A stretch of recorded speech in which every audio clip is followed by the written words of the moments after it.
நமக்கு ஒரு சில விஷயத்துல கோபம் வந்துருச்சுன்னா நமக்கு எதிரில இருக்கவங்க யாரா இருந்தாலும், ஏன் நமக்கு பிடிச்சவங்களா இருந்தாலும் கூட அவங்க என்ன நினைப்பாங்க, அவங்க எப்படி ஃபீல் பண்ணுவாங்க அப்படிங்கறத எதையுமே யோசிக்காம அவங்களோட மனசு கஷ்டப்படுற மாதிரி சில வார்த்தைகளை பேசிடுவோம்.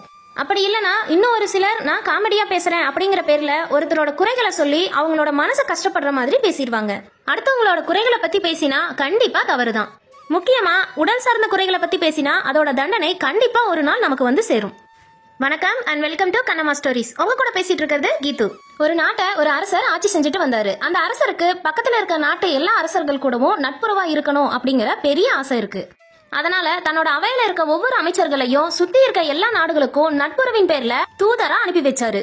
மன்னரோட ஆணைப்படி அமைச்சர்கள் ஒவ்வொருத்தருமே பக்கத்துல இருக்க நாடுகளுக்கு விருந்தாளியா போனாங்க. அப்போ பக்கத்து நாட்டை ஆட்சி செஞ்சுட்டு வந்த இளவர்மன் அப்படிங்கிற அரசர் தன்னோட எதிரில இருக்க யாரா இருந்தாலும் அவங்கள கேலி கிண்டல் செய்து அதுல சந்தோஷம் அடையறவரா இருந்தாரு.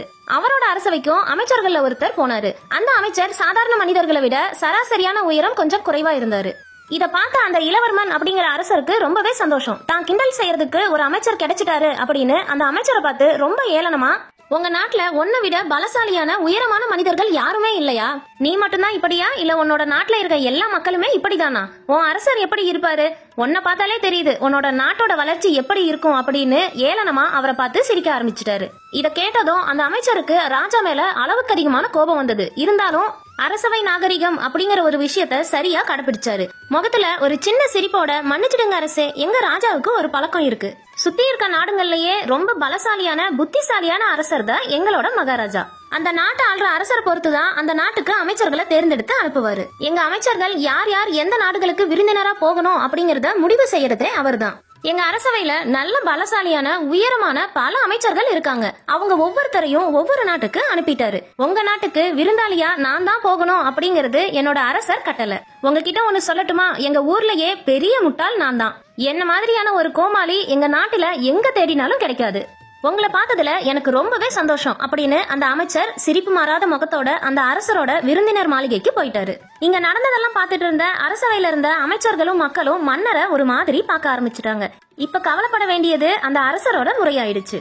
அந்த உயரம் குறைவான அமைச்சரை கிண்டல் செய்ய போய் கடைசியா தன்னோட நாட்டு மக்களையும் தன்னோட மரியாதையும் தானே குறைச்சுக்கிட்டோமே அப்படின்னு அந்த அரசர் ரொம்பவே வருத்தப்பட்டாரு. இனிமேல் தன்னோட வாழ்நாள்ல யாரையும் எந்த சூழ்நிலையிலையும் தரக்குறைவாவோ மரியாதை இல்லாமலோ பேசக்கூடாது அப்படின்னு ஒரு பெரிய முடிவை எடுத்தாரு.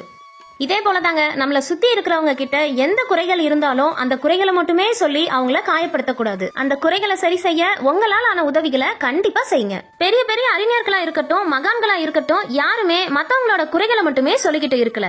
அவங்க கிட்ட இருக்க குறைகள் என்ன அப்படிங்கறத தெரிஞ்சு அதை சரி செய்ய பார்த்தாங்க. அது மட்டும் இல்லாம தான் கிட்ட குறைகளோட வரக்கூடிய யாரா இருந்தாலும் அவங்களுக்கு சரியான வழிகாட்டுதலும் அறிவுரையும் கொடுத்தாங்க. அதனால மட்டும்தான் அவங்க எப்பவுமே உயர்ந்த இடத்துல இருக்காங்க. யாராவது ஒருத்தர் உங்களை ஏதாவது குறை சொல்லிக்கிட்டே இருக்காங்கன்னா எனக்கு எதுவுமே வராது அப்படின்னு நீங்களே சோர்ந்து போய் உட்காராதீங்க.